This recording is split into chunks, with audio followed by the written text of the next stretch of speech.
rekan-rekan sekalian. Assalamualaikum warahmatullahi wabarakatuh. Selamat siang, salam sehat untuk kita semua. Rekan-rekan sekalian, siang hari ini kita update kembali tentang penanganan yang dilakukan oleh penyidik Barreskrim Polri terhadap kasus YouTuber MK.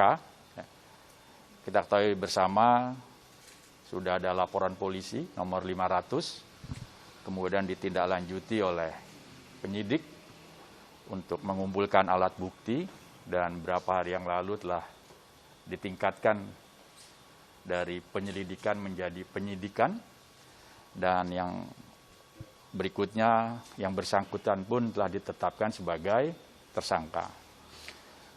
Tentunya penyidik bekerja keras untuk cepat menuntaskan kasus ini, dan semalam pada pukul 19.30 waktu Indonesia Tengah, waktu Bali, penyidik telah melakukan penangkapan terhadap tersangka MK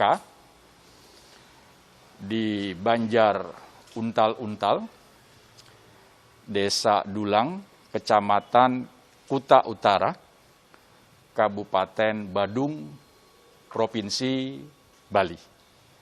Ditangkap di tempat persembunyiannya, dan sekarang dalam proses akan dibawa ke Jakarta, ke Barreskrim untuk tindak lanjutnya.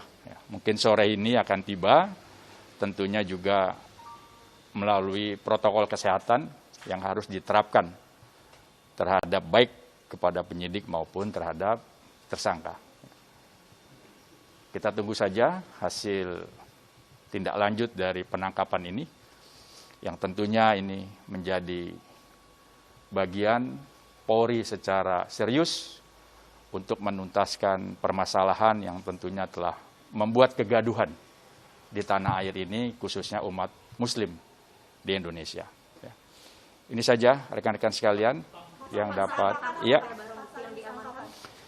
tentunya kalau dari barang bukti, alat bukti telah dikumpulkan berupa video pada YouTube di mana yang bersangkutan memposting, kemudian telah memeriksa saksi-saksi ahli dan juga memeriksa pelapor. Ini menjadi alat bukti yang telah dikumpulkan oleh penyidik.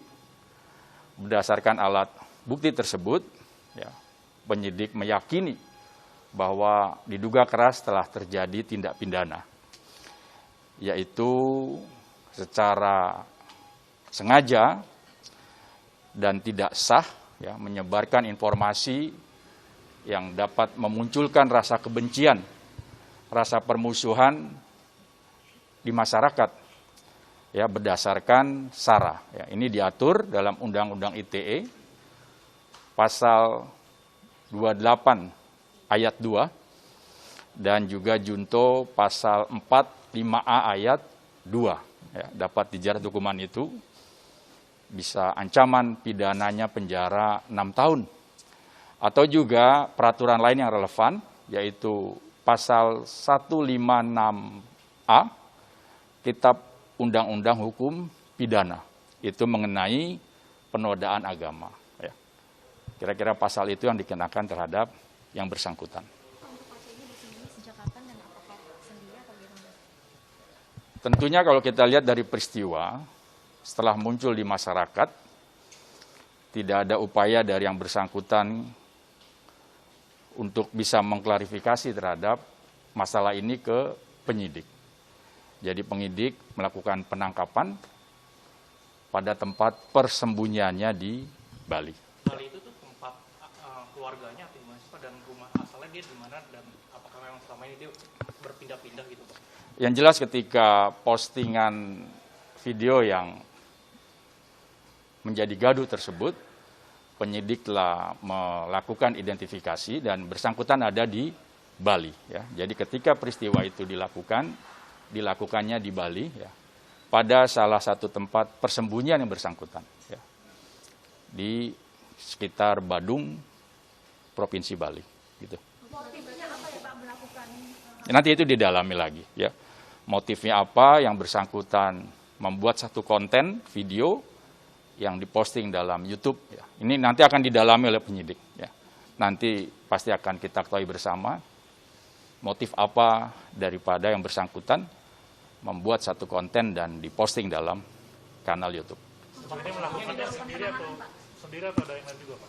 Nanti didalami, masih didalami.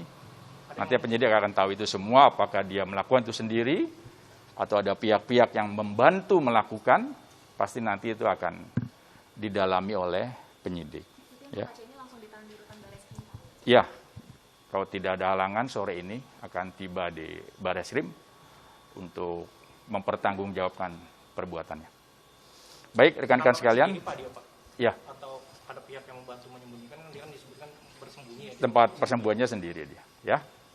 Baik, rekan-rekan sekalian, ini yang dapat saya sampaikan, nanti perkembangannya bisa kita informasikan kembali. Terima kasih. Wassalamualaikum warahmatullahi wabarakatuh. Salam sehat.